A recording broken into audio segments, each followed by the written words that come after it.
అలాగే అందులోనే కొన్ని మెంతులు కూడా వేసుకోవాలి.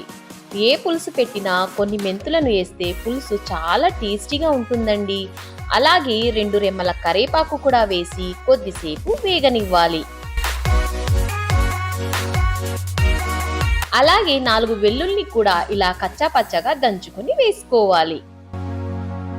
కొద్దిగా వేగాక మీడియం సైజ్ టమాటాలను ఇలా చిన్న చిన్న ముక్కలుగా అయితే కట్ చేసుకొని వేసుకోవాలి. టమాటాలు వేగడానికి 3 నిమిషాలైతే టైం పడుతుందండి. టమాటాలు కొద్దిగా మగ్గాక ముందుగా జిగురు లేకుండా వేపుకున్న బెండకాయల్ని కూడా వేసి అందులోనే 1/2 టేబుల్ స్పూన్ పసుపు, 1 టేబుల్ స్పూన్ ఉప్పు వేసి ఒకసారి బాగా కలిపి మూత పెట్టి 3 నిమిషాల వరకు బాగా మగ్గనివ్వాలి.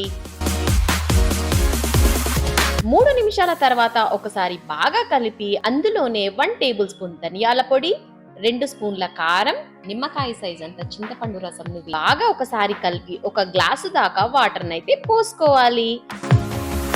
అలాగే రుచి చూసుకొని ఉప్పు సరిపోకపోతే కొద్దిగా ఉప్పు వేసుకొని ఒకసారి బాగా కలిపి మూత పెట్టి 5 నిమిషాల పాటు లో ఫ్లేమ్ మీద ఈ పులుసును ఉడకనివ్వాలి.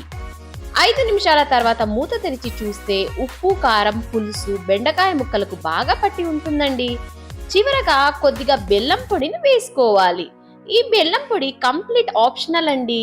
ఇష్టం ఉన్న వాళ్ళు వేసుకోవచ్చు, లేకపోయినా పర్వాలేదు. బెల్లం పొడి ఎందుకు వేసానంటే పులుసు, కారం, తీపి కలిస్తే చాలా టేస్టీ వస్తుందండి, అందుకే వేసా. ఇది కంప్లీట్ ఆప్షనల్ మాత్రమే. చివరగా కొద్దిగా కొత్తిమీర వేసుకుని దింపేసుకుంటే ఎంతో రుచికరమైన బెండకాయ పులుసు అయితే రెడీ అండి. ఇంకెందుకు లేట్, ఈ రోజు లంచ్ లోకి అయితే బెండకాయ పులుసు అయితే రెడీ చేసేయండి. మీకు గనుక ఈ వీడియో నచ్చినట్లయితే లైక్ చేయండి, షేర్ చేయండి, కామెంట్ చేయండి.